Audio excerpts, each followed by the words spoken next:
Our Senator Ted Cruz joining us right now.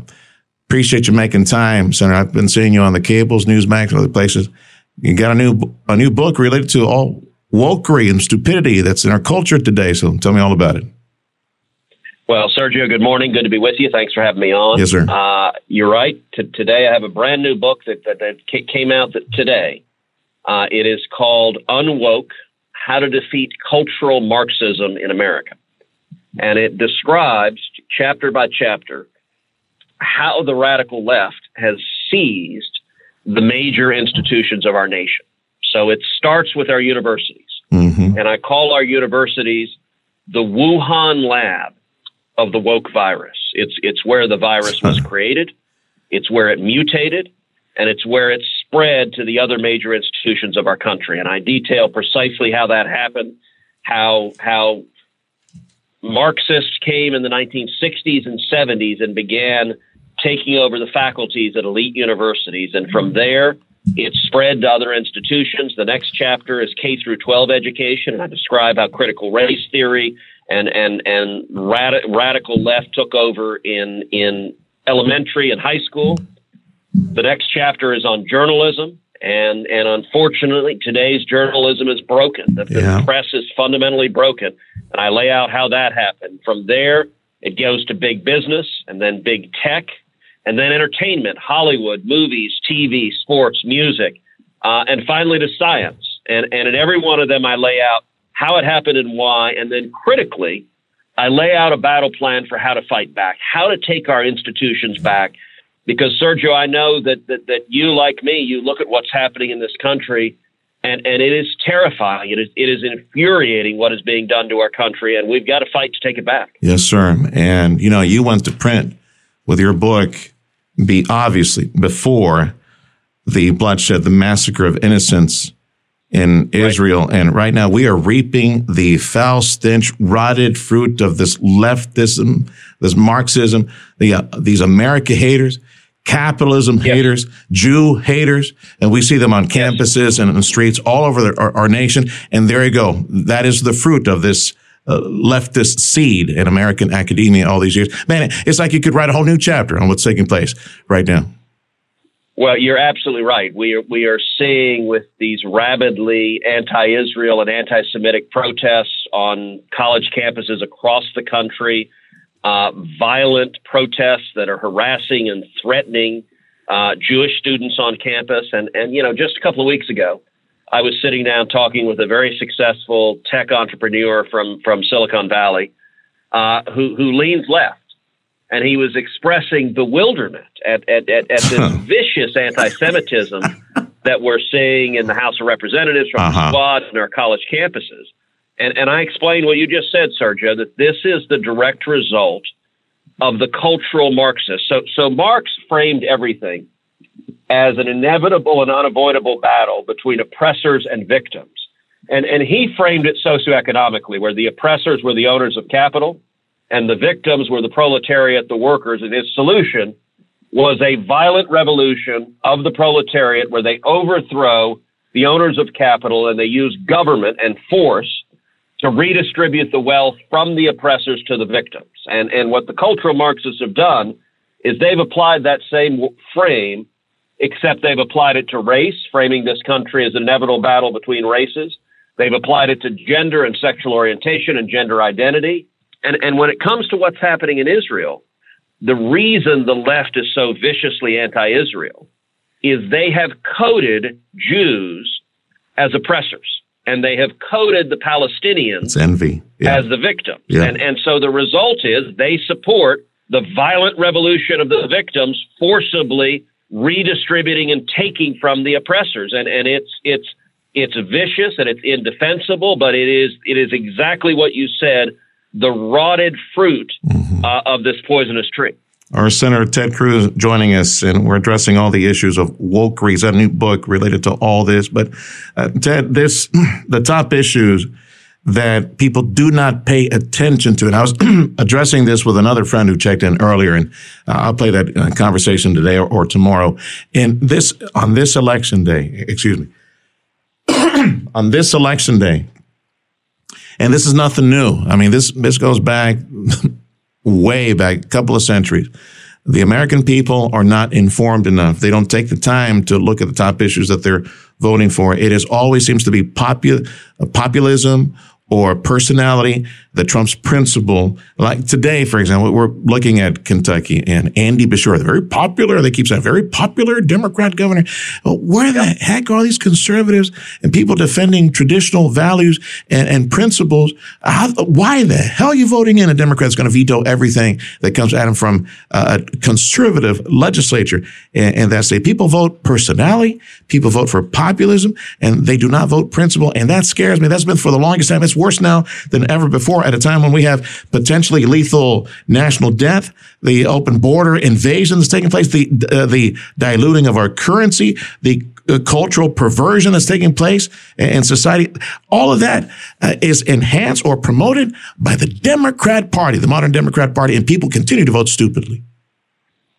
Well, Sergio, you're exactly right, and the causes of that are exactly what's addressed in this new book, UNWOKE, where, you know, what is driving that. Number one, you've got journalism, and journalism is fundamentally broken. The corporate media is corrupt.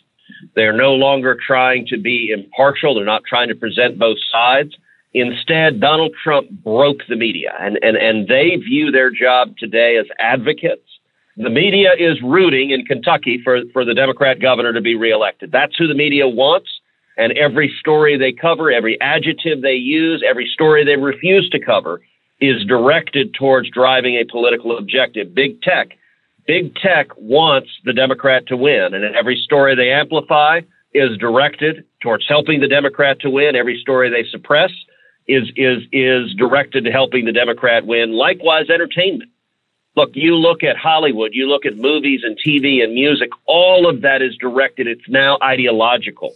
And what the cultural Marxists are doing is they're using culture to push their agenda and to push it aggressively. And so the solution is frankly what you're doing right now, Sergio. What I argue in this book, every chapter, I lay out what we do about it. And a big part of it is sunlight and transparency. Listen, the ideas of the radical left are wildly unpopular. No one in their right mind supports abolishing the police. No one in their right mind supports the open borders and chaos we have at our southern border. No one in their right mind supports medically sterilizing 8-year-old children and surgically castrating them. Yeah. Those are 90-10 issues with the vast majority of Americans thinking that's nutty. So how do they happen? They happen because the radical left has seized the organs of transmission of ideas, and we need to shine a light, and we need to exercise power. And part of exercising power is showing up at the ballot box and voting the bums out. I was complaining about this on a Monday morning when people are working for a living, and I understand they're busy and they got kids and they got bills and they got careers and all that. I get it. I understand. I'm there. But like, for example, on a Monday morning, ABC, CBS, NBC, all the major networks, what took place on a Saturday and Saturday night at the White House, the protests, the pro-Hamas protest for many of these individuals. It wasn't pro-Palestinian. Yes. It was pro-Hamas. All this radicalism, this vandalism, the attacks on Secret Service, all that, none of that got airplay on a Monday morning. People should be reviewing what took place this past weekend, and people going uninformed yet again on another top issue. People they'd be demanding answers. They'd be calling their representatives had they seen the mess that took place this past weekend in Washington. You're absolutely right, but CNN won't cover it. MSNBC won't cover it. ABC, CBS, NBC, they won't cover it. I drove by the White House last night. We saw a violent assault on the White House.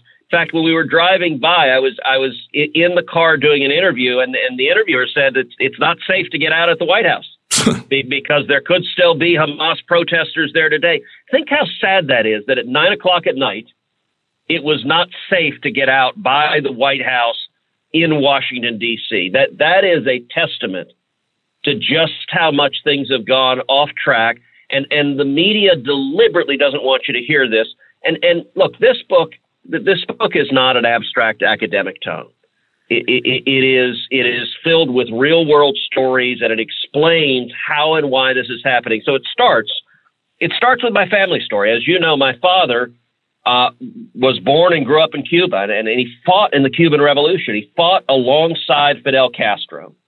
And my dad talks about, he was 14 when he started fighting in the revolution.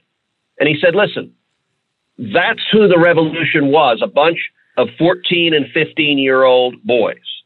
And Marxists always start with the kids. If you look at every communist revolution, it is teenagers who are young and idealistic and filled with passion, but they also have no world experience. They don't have wisdom, and they're easily deceived. And that's why Marxists target the kids. And I tell the story, as you know, my father was imprisoned. He was tortured in Cuba. My aunt, my tia Sonia, was imprisoned and tortured by Castro's goons in Cuba. But I tell the story about my grandmother, my abuela. She was a sixth grade teacher. And when Castro took over in 1959, one of the very first things he did is he sent his soldiers into the elementary schools and into the kindergartens and first grades. And the soldiers would tell the kids, they'd say, close your eyes and pray to God for candy. And the kids would all do so. Yeah. They'd open their eyes, there'd be no candy. Yeah. Then the soldiers would say, close your eyes and pray to Fidel Castro for candy. And the kids would do so, and the soldiers would quietly slip a piece of candy on every student's desk. That is what Marxism does. Yes, sir. There's a special place in hell for people like that. Listen, I know I got seconds with Amen. you. Hear me out real quick. Again, the book is UNWOKE, How to Defeat Cultural Marxism in America. New book from Ted Cruz. Go look for it. Senator, please help us. Go to Amazon and buy it today. Help us on the water situation, Senator. Mexico, again, 2 years behind on delivery. We got local growers here in South Texas about to get their growing kick next planting season and growing season, billions of dollars in losses because Mexico is not delivering its water. We need a new minute in the IBWC treaty. Help us, please. We need a resolution. Make some noise on this thing because no one is helping us. Well, Sergio, as you know, I forced a vote on the Senate floor last week on it. I had an amendment to direct the State Department to lean in aggressively to Mexico to meet their treaty obligations. Under Joe Biden. And I got a bipartisan majority on the Senate floor. I got 7 Democrats to join me. Good. Keep pushing, Senator, because it's bad. The forecast is awful. It's bone dry. Yes. And God help us. Yes. We're in bad situation. Thank you, Ted. Big hug to you. I'm leading the fight to get Mexico to provide the water that they owe America. Yeah, that's what we need. They owe the Rio Grande Valley. Yes, sir. We got to write that over and get the farmers their water. Thank you, Ted. Our Senator Ted Cruz, again, his book, UNWOKE, How to Defeat Cultural Marxism in America.